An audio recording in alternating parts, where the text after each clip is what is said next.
Well, good morning. It is Monday, June the 10th. This is Overheard Overnight, and I'm Chris Morales. I've got to tell you, I'm in a bit of a ranty mood this morning, riled up. And, I usually keep these to myself, but this morning I can't. I got to let them out. Three things we're going to talk about this morning. The first being the church and some things I overheard in church recently. Second, this group of people called text walkers. Yeah, we're going to touch on that one too. And I'm really frustrated with e-bikes on the sidewalks. So listen, let's start with the easy stuff first and build up towards the coup de grace this morning, the big one. I don't mind sharing sidewalks with bikes. Kids with their parents, they're out for a walk on a nice afternoon or a nice morning, no problem. Where I get frustrated and where it just riles me up is when I see e-bikes on sidewalks. Now, a little bit of backstory. I live in an area of Toronto where we have ridiculous volumes and quantities of sidewalk of bike trails, bike lanes. In fact, along Bloor Street, they have reduced it down to one lane each direction.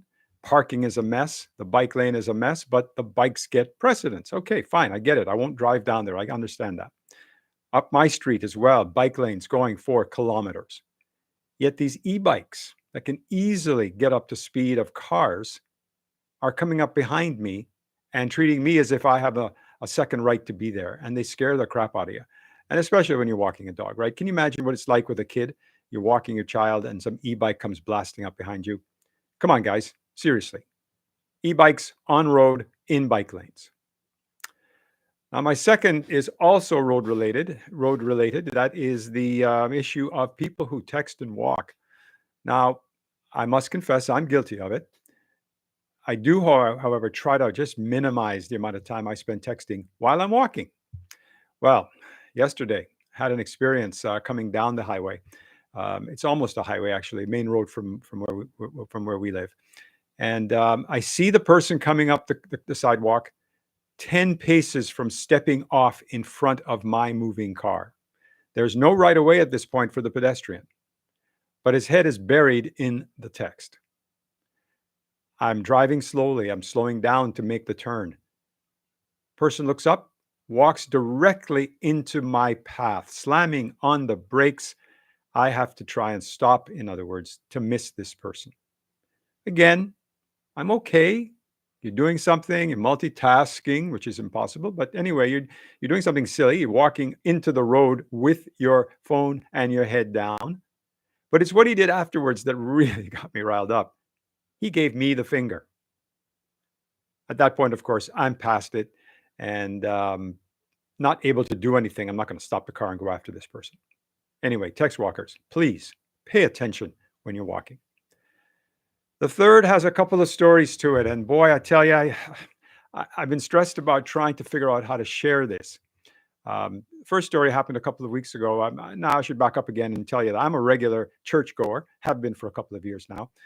Grew up in a Catholic system, went and was baptized and confirmed, grade school in Jamaica, full Catholics, high school in Jamaica, Catholics again, taught by priests and nuns. I mean, if you get any more religious than that, let me know, okay? But I heard a priest a couple of weeks ago say this as he was describing the situation, really, of priests who do bad things.